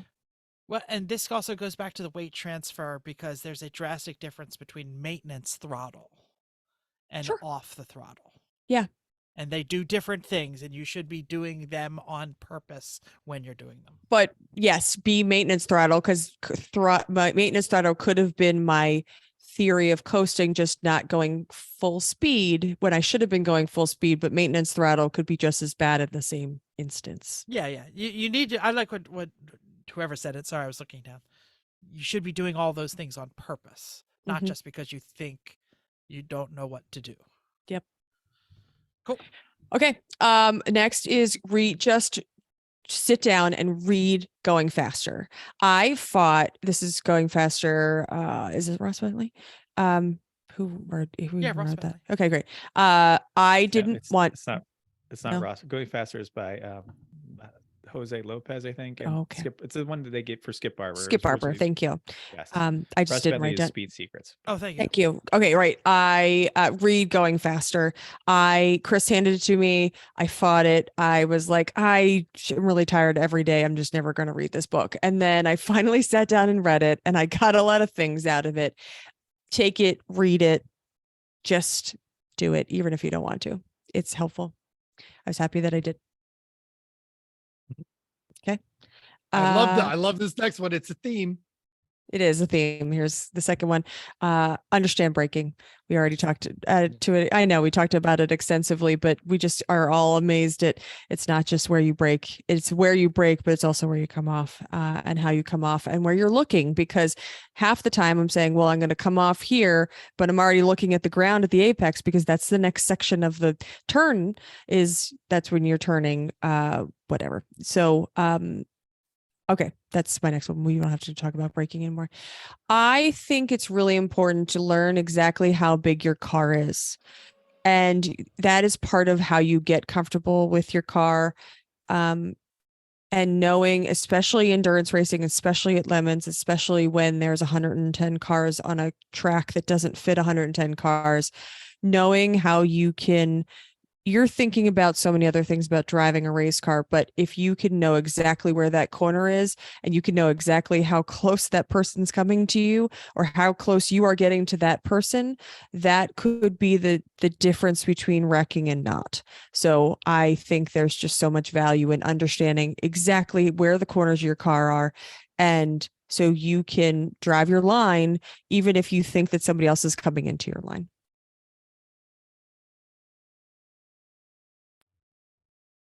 I want to make a Randy Popes joke here, but I can't quite land it. He drives so many different cars. I don't know if he always understands how big they are. A great way to do this is when no one's around, roll the car over on a straight to the rumble strips. Where does the car actually kind of end there? You can do this on the highway too. You get to those and feel that where that is. back off, do the other side. Where does the wheels actually hit? It's also very helpful on the Atlantic City Expressway when the guy in front of you is not going fast enough in the left lane. You just kind of roll over to the rumble strips. Then they look in their mirror and go, "Why is that little light blue car on my ass?" I was last 10 afraid you were minutes? going to be testing how big your car is on the Atlantic City Expressway, which I felt like is probably not a good test. But it seems if you try to get as close as you want to as the front person in front of you, then you can get a pretty good feel of how big your car is. But I just think it's a great practice, and you can't always do this, but if it's your race car and you're trying to drive fast and you're trying to drive well, I think there's value to understanding exactly where the corners of your car are. Okay. Self not a couple years ago. If you want to race fast, again, I already talked about my shaming and beating myself up. But if you want to race fast, you have to prepare your body. So I sometimes still do, but for the most part, I'm cognizant of it. I used to just go to parties, drink a lot, and then expect to be a really great race car driver the next day. And Those were slower then. what? But the cars were slower. The cars might have been slower then. But I just expected myself to be a great race car driver. And I think the real answer is, and when I stopped doing that, I started going bed early. I started, God, sounds so old. I started actually caring about drinking more and preparing myself for the next day and trying to water. drinking. Did I say just drinking more? Yes, you did. That's not what I meant. I meant drinking more water. Thank you. That's the Towley school of racing. It seems to be working for them. They don't seem to have much shame at all. Okay, I drinking more water. Thank you for catching that. I think it helps so much. Not only normal workout, but really on race weekends. Not if you're going to race, if it's going to be who's racing first, I better go to I better go to bed. I better stop drinking now. That's one of Jeff's famous lines from a very long time ago, of the one of 10 times he actually got drunk at a racetrack. But I think there's a lot to that. And I wish I had put those two together, younger self. I remember when, after the swap in Godzilla, driving it on practice day at New Jersey, going, whoa, this is fast. And it's not to say that you can't come to the track, especially with lemons, and have a great time and party and do it up. But yeah, depending on what you're driving, and it's easier when you're younger, you will not be able to keep doing that. Yeah. Well, I mean, I remember the race that I poured out the moonshine. I gathered everyone around on a Sunday morning and I said, "Hey everyone, I found a way to make our race team faster." And then I poured out the moonshine on the we ground. were pretty good about not having moonshine for a very long time. Very long time.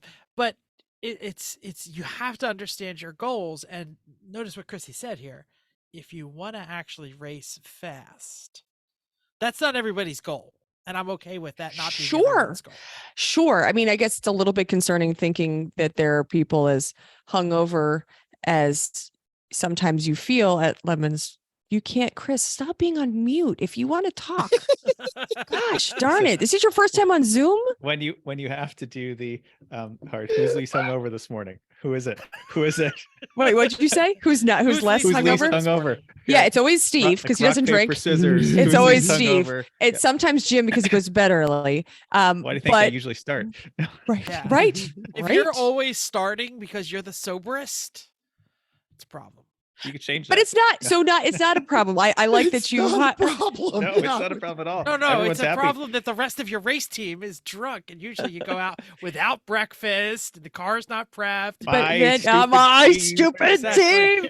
Teams always leave me at the. But it's not that There are any number of videos of Towley sitting up on jack stands while everyone is lining up. The top 10 cars are lining up, especially if they've and called they're making like the 9th call for car 44 or car 43, and the RV hasn't even moved.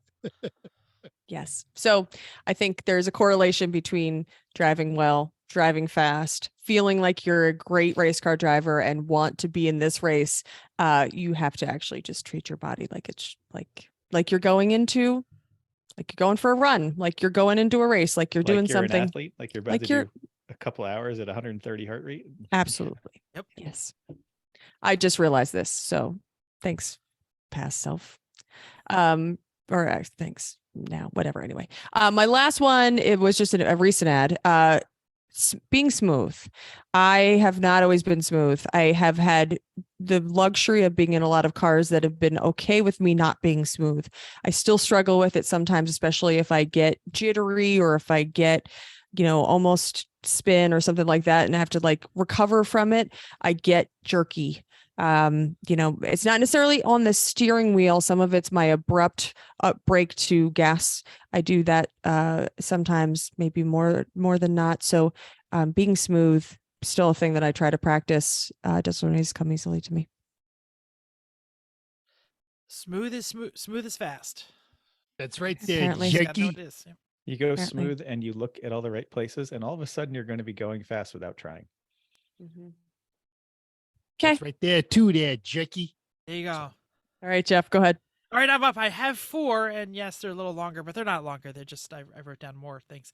So my first one is going to be don't hyper focus on winning, which is what I wrote, but what I really meant was don't focus on beating you people or the car or going the fastest.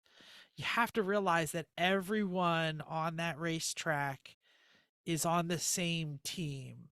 And sometimes picking the spots and following people is way more important. Realize that the enemy isn't the other car or isn't your car or isn't how hard you can push the gas or how fast you can shift. The enemy is the physics between the car and the surface and the track. And Chris talked about it. It's weight transfer. It's understanding the grip of the tires. All of that needs to be done the best. And sometimes the best way to do that is I'm going to let this guy pass me in this turn because then I'm going to get the apex where I want it. Or I'm going to set myself up now to, yes, dive bomb this guy because I know he's going to hold me up. So if I can get like understanding segments and getting that right grip and that right line and that right everything is way more important than how fast I can smash this acceleration moment. Jeff Okay. smash. Go ahead. I like that you said the enemy is not everyone on there. Years ago, was it Gingerman had I think we ended up with the second fastest lap of the weekend. Just stupid fast car. It was teething, and we knew we weren't going to win. We were just sorting the car out a little bit. And what was interesting is the fastest teams that were contending for the win, and these are teams people know in the Midwest, the Save the Tatas and the Boneyard Butchers. They would see this car coming up behind it and get out of the way. And, or during certain times, and I would not run up on their bumper trying to muscle through. I would pull back a car length or so because we weren't in contention. I wasn't going to screw up their race because we were trying to adhere to our goals, which was sort the car and have a good time. And they were competing for the win. And they recognized that there were opportunities where they were going to get past and still adhere to their goals. And, no one gets around me. I'm the fastest car driver ever. I'm going to use this car, take up the whole track. And it doesn't matter that I'm 15 laps out of the car behind me kind of a place. Just drive the car. Yeah. Yep. That's exactly what I was thinking about. All right. Everybody ready for the next one? Yep. This one I was Chrissy, you're on mute. Chrissy, we can't hear you. I'm sorry. That's I all had to right. do She that. shook her I head. had to make that joke. This one's actually right at Chrissy because Chrissy wrote her notes before I did, and she put the prepare your body for the race. I thought she was going to talk about fitness and understanding your goal. And I was going to come in here and say, look, it also is protecting yourself at the track from the sun, getting enough sleep, hydration, which she mentioned, but it's also your eyewear. Not claws, right? That yes, was exactly. water. Okay, Yeah, good, yeah. good, good. Okay. Hydration meaning making sure that you're not dehydrated, Correct. because I used to fight when the car was not comfortable in the boat and I would not hydrate, leg cramps. Purple drink. Yeah. So, but That's not quite That's not- hydration. but eyewear, like having sunglasses that work with your helmet, your safety gear, stretching before you get in the car, eating right so you're not out there starving or thirsty, and having that water. Like, to me, preparing your body also includes protecting yourself from the environment that is going to be really just what did Chris say? 130 beats per minute, 130-degree temperature sometimes freezing cold, and you got to be prepared for all of it.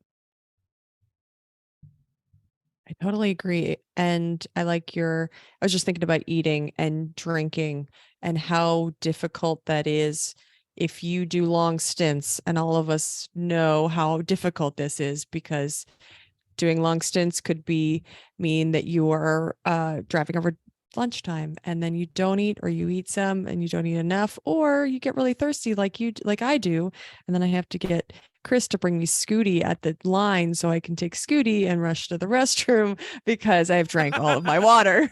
So this is such a balance to try to make your body happy with you, but also you can't just eat a bowl of, maybe some people can, meatballs and plan to just race for a couple hours. So and know what your body is going to react to. sure. Yeah. Ralph does, we call him Ralph. That's not his real name, everybody. So you know what we're talking about here. Ralph does not eat breakfast before he gets in that car, because he knows he's going to open and he's going to maybe get a little woozy from the fumes. And he's gonna, whatever he eats, he has to wear. Sometimes. That's why he brings two suits and then washes one out. All right, here's my next one. Okay. And we've talked about this, and I think we kind of fell in, not I don't think we've ever fell into it because we never had a really good car, but don't fear not being perfect, whether it's your car or the weather or feeling, like so many people don't get on the track because I just need that one more part, or I'm not going to be competitive, or it's raining, I don't want to practice in the rain, or it's, like our cars, like every chance you have, get out there, because you're going to learn in those less than perfect conditions. You're going to learn. Slow car fast is such a better learning tool. And when I took the 1.6 liter tired Miata on decent suspension and not decent tires to an HPDE, I learned a whole lot that I wouldn't have learned in a well-prepped race car, because not having power to drive around your mistakes, having to do everything perfect, having a little tiny car that if you brake wrong, your lap is over. Like, all of that made so much more sense in a little tiny car without great tires. That car was so much fun because you could balance it right on the 100%. Anytime doing anything while beating it like a rented mule. And just, that was it. Yeah. You could just slide around at 100%. Like, oh, there, yeah, it's a little neutral. Nope. Yep. Understeer, oversteer, understeer, oversteer, move around. Oh, so much fun.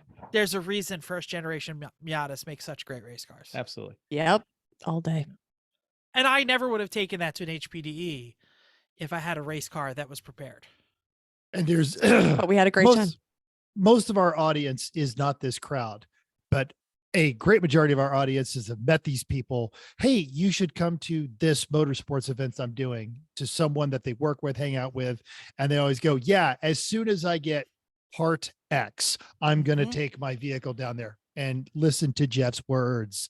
If you're that little small percentage of people that you are waiting till you have this one modified device to take your car to a track day, to an autocross, don't. Just go, man. Yeah, and Randy said it earlier, the 450 treadwear tire autocross. Take your freaking battle wagon, your minivan to the autocross, because that's track time. Just do it. Have fun. Oh, but it's front wheel drive and it's not a performance car. Who cares? Get on the track. Have fun. You'll learn. if your race car is broken, take the family truckster to the autocross. Have a good time. Okay. All right. Last thing Asa? on my list is remember what JG said about coaching and looking ahead? Yep. Remind yourself every 3 months that you need to look further ahead and get more coaching. This is not a young person thing. This is a constant thing. Keep reminding yourself. That's it. I'm out. That's my 4. All right, Drops Mental. mic- drops Right, drops he drops- microphone. Yeah, exactly. But if he Take does a that, sip of water. it'll be loud. So don't do that. You don't do that either. All right, Mental, go ahead. All right. I embrace my inner hippie about this. And Oh, this did you? No Oh, way. All right. Inner hippie. Yeah. All right. All right. You're not going to be the fastest. You're not. All right. You've got 110 cars times 4 to 6 drivers. Do the math on that one. One of you might be, and this time that you might be, that's fine. But if you notice the person that's the fastest doesn't walk around telling everybody, and this is important because that's not your value. We are primarily an endurance racing podcast, but some of you might be into sprint racing or autocrossing, and that's fine. And if you're one of those, I didn't come here to make friends, or if you find me a good loser, I'll show you this somebody that has lots of practice kind of people. Motor racing is not your sport. I'm gonna go throw that out there because we, all 4 of us, have met numerous professionals that do this to pay their rent and their mortgages, and none of them say crap like that. It's fine. That's not your value. And that's not really what you're pulling from this. You're trying to make yourself better and get along. And if for the longest time, and he still kind of does this, our good friend Steve, the dishwashing fairy, is like, I know I'm the slowest guy, blah, blah, blah, blah, blah. And we never really noticed because his value wasn't speed. His value that he was smart. He was sober on the morning stints. Reliable. Yep. Reliable. Safe and safe. And safe. Yeah. And safe. And the car consistent and the car Timex. and the car was never going to come back worn out, flat spotted, without brakes, or Did or he any just new break the scratches. Cressida? Or on Pretty a sure black he did. flag. Oops, he did that one too recently. Right? Just at how many races? And it's but I know. We're giving him crap. and on the sneak, because he was all of those things, suddenly he got really damn fast. He's a fast driver, but he did it by not trying to be fast. We'll kick that one around the horn. I love that it's not your value because this goes back to what it is that you're trying to do. Is it FTD or just a little bit better? The answer is a little bit better every time. Mhm. Fix your mistakes, focus on your mistakes. That's your value. The only person you're racing is you. Yes. I wish I Yeah. believed this. I still don't know that I believe this. So Well, that's okay. When you're all in the same car, you are kind of racing everyone on your Mhm, team because yep. you know what it is. But use Hence, my that husband as- tells me I'm slow. well, Chrissy's Use inner that. monologue also tells her that she's Yes. slow. She likes to blame Chris. Yeah, Chrissy's inner monologue is kind of bitchy. I don't know. So Not a Yes. fan of Used- hers. use this all to improve yourself. You compare your lap times with your teammates. Learn from each other. You'll all find one of you is doing a corner better than everyone else. How do you combine that? How do you learn from each other in that? Yep. Go ahead. My next thing here, this is not so much now. And I feel like, especially at least our circle of people. But when I was younger, I would go tell my younger self, just be nicer. These are the people you want to be around. And I remember, like, when I first started autocrossing, my measure of usefulness was how fast am I? And I wish I'd been nicer to some folks. If it wasn't going to get us in trouble on YouTube, I'd be singing Give Peace a Chance. Oh, you could sing it. You just can't play it. Don't have to parody All it, you right. sing it. Yeah. Just Free use doctrine. It's okay. all right. The next one is if you are racing a car, be grateful. I don't have the fastest car. I don't have the best equipment. I don't have the cool suit. I don't have the good tires. Doesn't matter. That guy took my line. You are living your childhood dream. There is a tiny onesie pajama wearing version of yourself that goes, man, I want to be a race car driver. Sliding around on your big wheel or your green machine, that kind of a deal. Embrace that person because you are that dream. Just be happy about that one. This is so hippie. It's It hilarious. is so hippie. I was having a real hard time at the 25 hours at Thunder Hill. And I'm there with very accomplished drivers, and I am by a large measure. We had some practice sessions, and I was doing everything we said wrong, fighting the car, fighting myself, braking too soon, trying to make things happen. And I got back into the car, I started to dry out, and I realized that I was there because the people that owned the car and the people that were there driving the car reached out and said, we want you to be a part of this thing. And I started playing that into my head. And then as I came across the start finish line, it was late at night, the person we had on the headset goes, hey, that was your fastest lap. And then the next one goes, oh, it was starting to dry up a little bit, not because of my skill. They go, oh, that's the fastest lap of the weekend. And those two things came to me when I stopped thinking and measure myself by these hard numbers and in comparison to other people, and just embraced the joy of what I was doing and how much fun I was having doing it. All right, here's a non-hippie thing. Don't race your daily driver.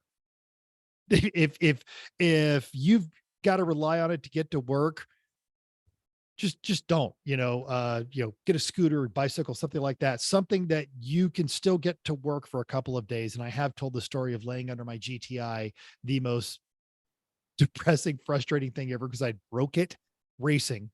And it was 2:00 in the morning. It was 17 degrees. I didn't have a driveway. I'm on the street in Nebraska, and I had 2 hours to get it straightened out before I had to go inside, get dressed, and go to work. And that is still one of the worst feelings. Everyone has to hit bottom somewhere, man. Absolutely. All right.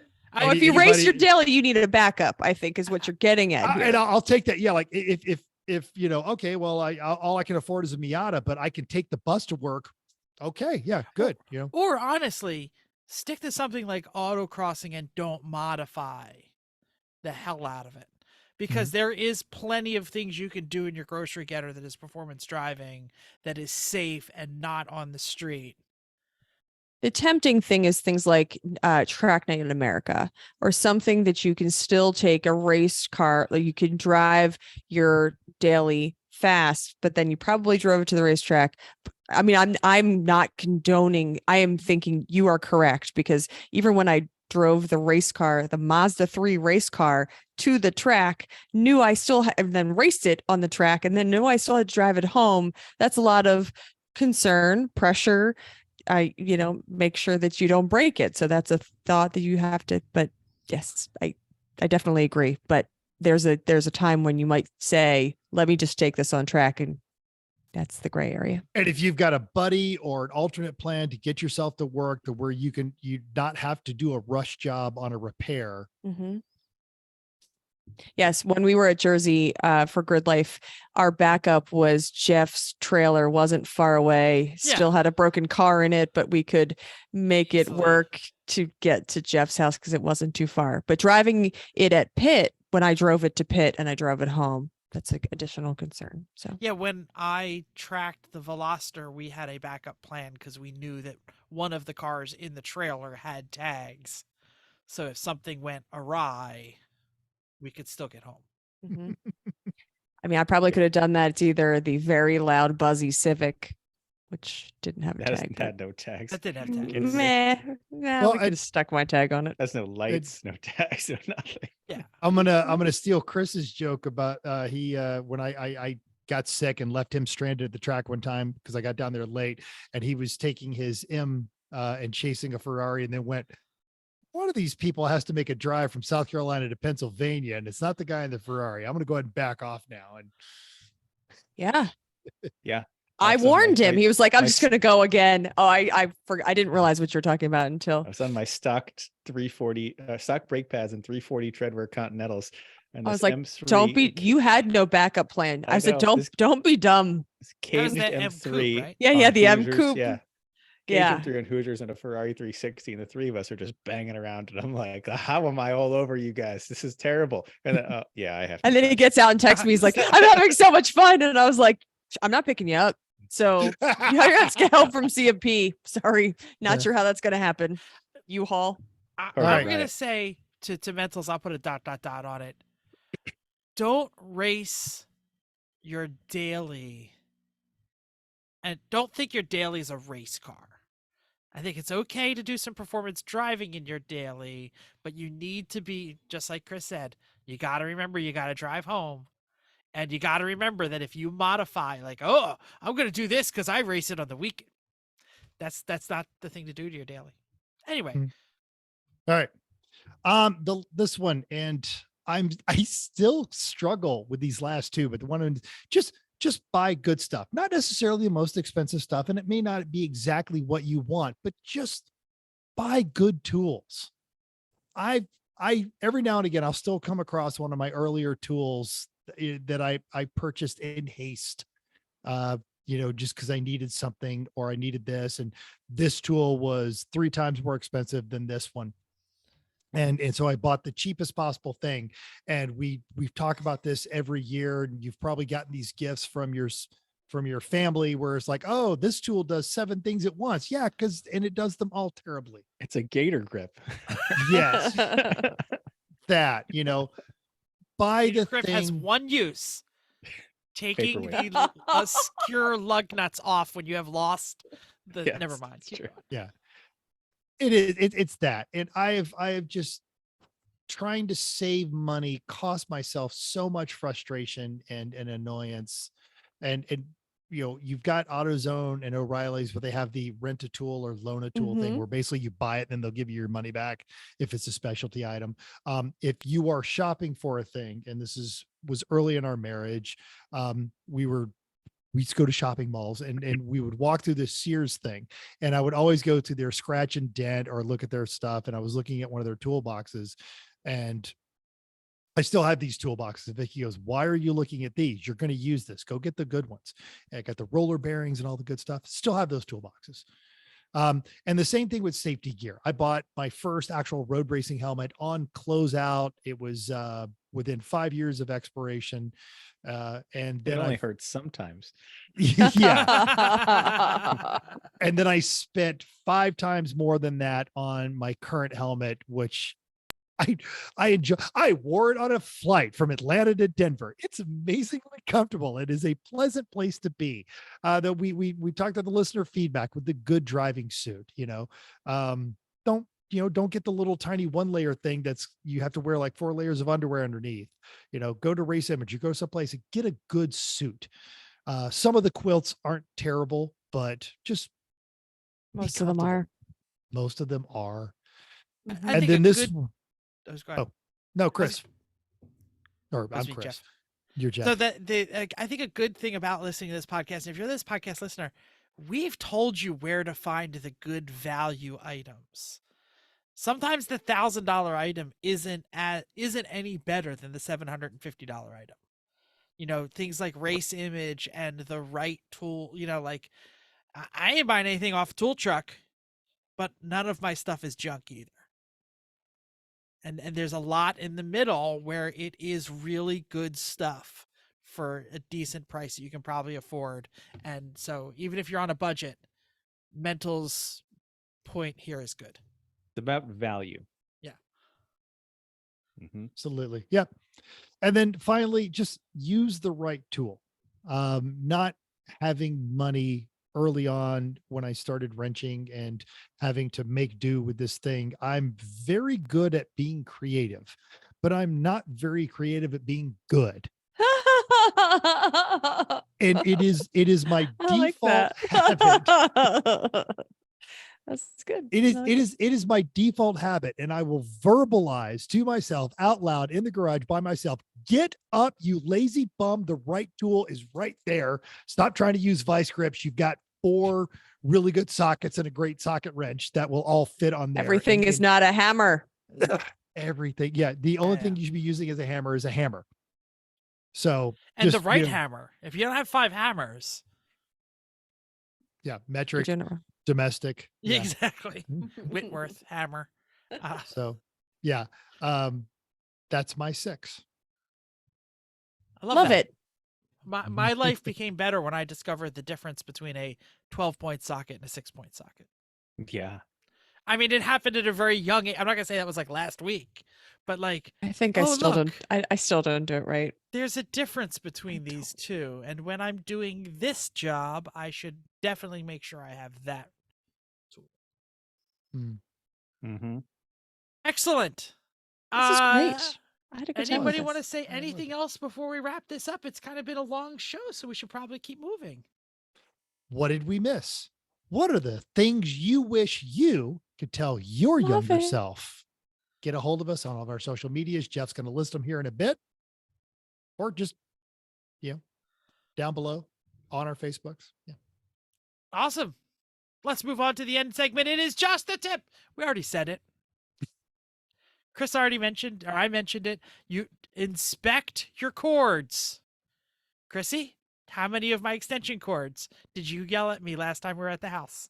Oh, I think there was a couple. There was a couple. Exactly. I think there was a couple. Yeah. So I'm not surprised you almost lit your whole family on fire. That So wasn't- it's really It wasn't that unfortunate. extension cord. It I mean, he's used to electrocuting his son. I so mean, why not? his why not the family whole is used to right? it. It's not Good. true. We do not electrocute each other. If you're one of No? those people that just Why is he grabs wearing a a glove wad to of, open that? if you're just one of those people that grabs a wad of cord and then just throws it into the corner, first off, how do you sleep at night? But secondly, just maybe this one time you actually kind of like loop it up or wrap it around there. And that gives you a chance to run the length of the cord and make sure a chunk of it isn't trying to kill your dog. I love it. I love it. Electrical safety. Do we know what we're going to do next week? No. No, but we'll always come figure it Yeah. out. New Well- year, new us. We do know things frequently. Thanks. You know what I know? I know I am very thankful for the people who listen to this show. Thank you for downloading us. We hope you enjoyed this week's edition of Everyone Racers. We also hope you'll join us in the world of driving, racing, and building, because everyone can be a racer, even you. If you enjoyed this podcast, subscribe. It's totally free.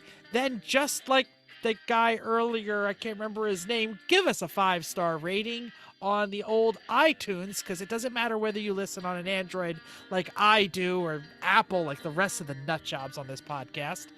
The iTunes actually matter more to the algorithm than anything else. So if you have any questions or show idea, drop a comment on our Facebook page, Everyone Racers, or email us at everyone.racers@gmail.com. You can still text us 484-243-0455. Find us on Instagram or Twitter at everyone.racers, YouTube, Facebook under Everyone Racers, Reddit /E1R. I was on the Reddit just yesterday, and my son went, "Why are you on Reddit?" I was like, "You're 14. Don't get off Reddit." Anyway, thanks again, and until next week, keep the shiny side up. Unless you're like us and there is no shiny side, then just keep those wheels down.